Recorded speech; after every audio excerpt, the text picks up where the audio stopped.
US affirms pledge to Israel's security amid diplomatic row. World leaders in Saudi Arabia offer condolences to King Salman. Netanyahu considering posts Caroline Glick for slot on Likud list. And Miss Lebanon keeps title despite appearing in image with Miss Israel.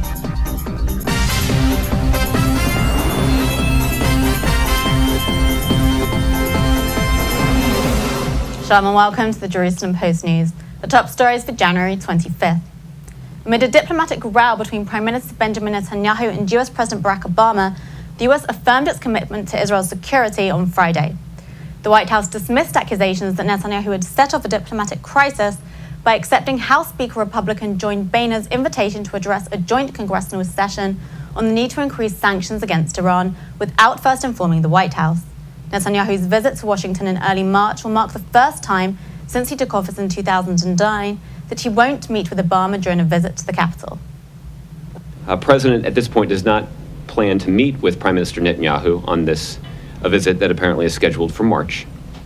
The reason for that is that Prime Minister Netanyahu's visit comes about 2 weeks before the Israeli elections.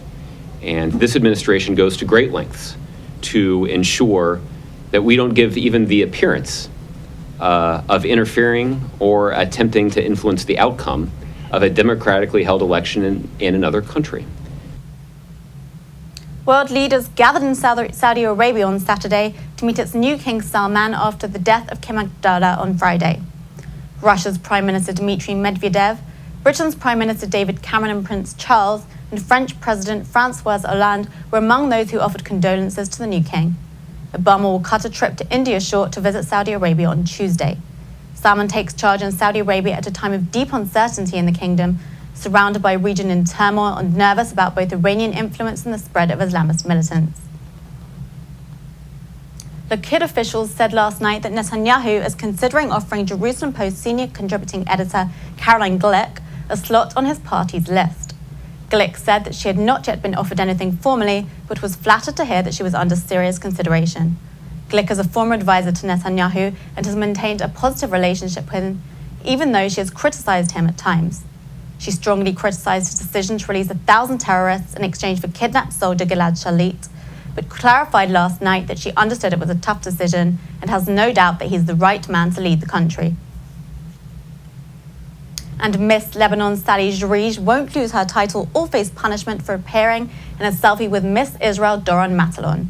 Jarij came under fire in Lebanon after Israel's contestant at the competition in Miami posted a photo to her Instagram account of herself, Miss Lebanon, Miss Japan, and Miss Slovenia posing together.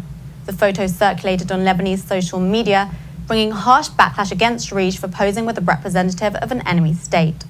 According to Lebanon's The Daily Star, Lebanon's tourism minister Michelle Faroun said she would not be penalized since she didn't have bad intentions. The finals of the Miss Universe contest are tonight. And that's it for today. We'll be back tomorrow with more news from Israel. Until then, shalom from the Jerusalem Post studios.